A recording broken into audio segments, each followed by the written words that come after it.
If you can squeeze a piping bag, you can make these cupcakes. But can you master the advanced version? Let's find out! Hi everyone! Welcome back to our Easy and Advanced Floral Cupcake series. I'm Susan. Let's start by crumb coating our frozen cupcake, and we'll dive right into the first method. So for the Easy Daisies, we'll be using the Wilton 2F. This is a closed star tip, similar to the 2D, but it has these extra spikes. And I'm using white frosting that I made with Wilton's White White.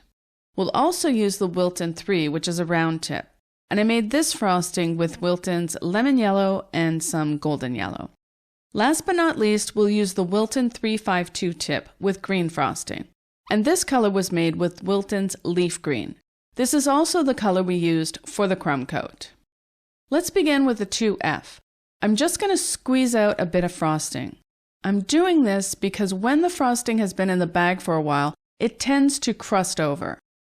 By squeezing some out and cleaning the tip, the frosting will be fresh and it'll stick to the cupcake. Make sure your bag is tight. Hold your cupcake so you can face it square on. Place the tip on the edge of the cupcake at a 90-degree angle. Squeeze the bag, let the frosting balloon out a little, stop squeezing, and pull away. Turn your cupcake, place the tip fairly close to the flower you just piped, and repeat the process. The flowers should be pretty close to each other, so you'll get a nice bouquet effect. Tighten your bag as you go along. Ooh, that one didn't stick. I was probably too close to the edge. I'll just remove it and start over. Thank goodness for that crumb coat. When you need to redo a flower, it's a lifesaver. All right, let's drop that flower one more time. There we go. And one more here.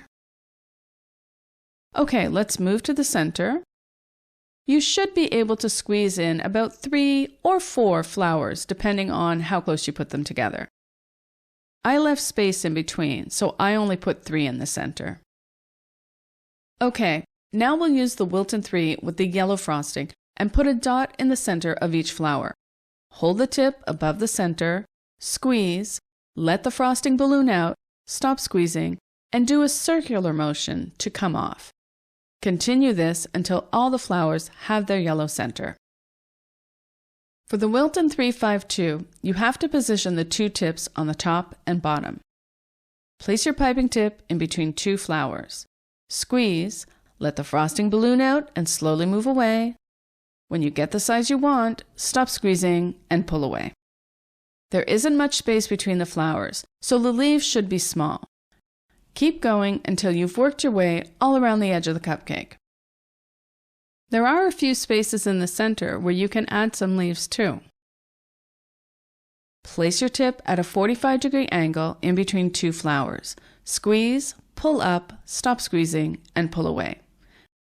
And just like that, you have a quick and easy daisy cupcake that will surely impress your friends and family. But if you think those flowers are pretty, wait until you see the advanced method. For the advanced daisies, we're going to be piping each petal individually. And we'll be using the Wilton 102 petal tip with the same white frosting as before. We'll also use the Wilton 3 round tip with the yellow frosting and the Wilton 352 with the leaf green frosting. I'm also going to be using the Wilton 5 round tip as a guide for the center of the daisies.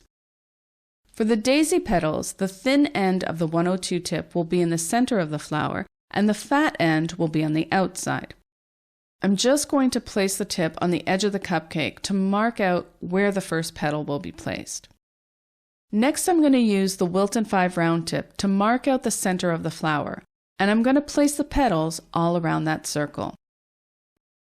Again, I'm just going to squeeze out a bit of frosting and then clean my tip, so I can start with some fresh frosting. Hold the cupcake towards you. Place the tip on the edge of the cupcake with the thin side against the circle. Squeeze and pull up a little. Stop squeezing and pull away towards you. Turn the cupcake and place the tip next to the petal you just made and keep the thin end of the tip against the circle. Squeeze, pull up, stop squeezing, and pull away. Don't be afraid to exaggerate the thickness of the petals.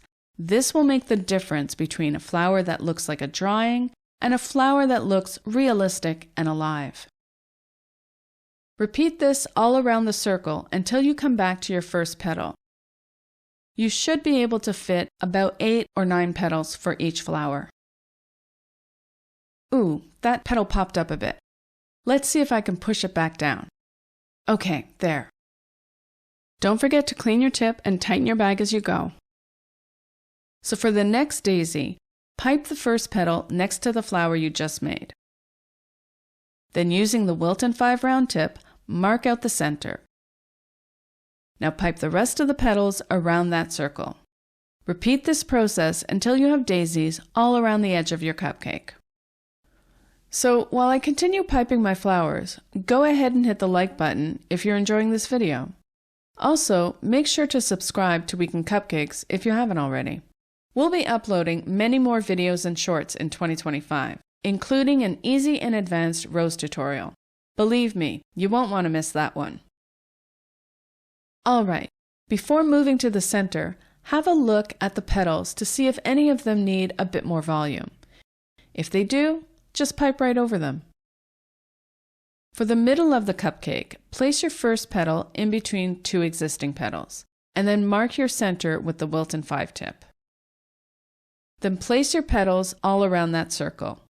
You should be able to fit about 3 daisies in the center. Clean your tip often to keep the petals nice and sharp, and it's okay to overlap part of a petal on top of another flower if you run out of room. Now, for the centers, we'll use the Wilton 3 tip, just like we did for the Easy Daisies. Hold the tip above the center of the flower, squeeze, and let the frosting expand enough so that it touches each petal. You can move the piping tip around a bit while you're squeezing to spread the frosting out, then stop squeezing and do a circular motion to come off. Alright, now we'll add some green leaves with the Wilton 352. Again, remember to keep the tips on the top and the bottom. Place a tip in between 2 flowers. Squeeze, let the frosting balloon out, stop squeezing, and pull away. Go around the whole cupcake and place leaves between the flowers. You can also add leaves in the center. Make sure your tip is at a 45-degree angle in between 2 flowers. Squeeze, pull up, stop squeezing, and pull away. And there you have your advanced daisies. Now I won't speak for myself, but listen to Max's reaction to this cupcake. Wow, wow, wow. That is really awesome. What do you think, guys? Is the advanced method a wow, wow, wow? Let me know in the comments. I hope you got a ton of value from this video. Thank you so much for watching. See you next time, and happy baking!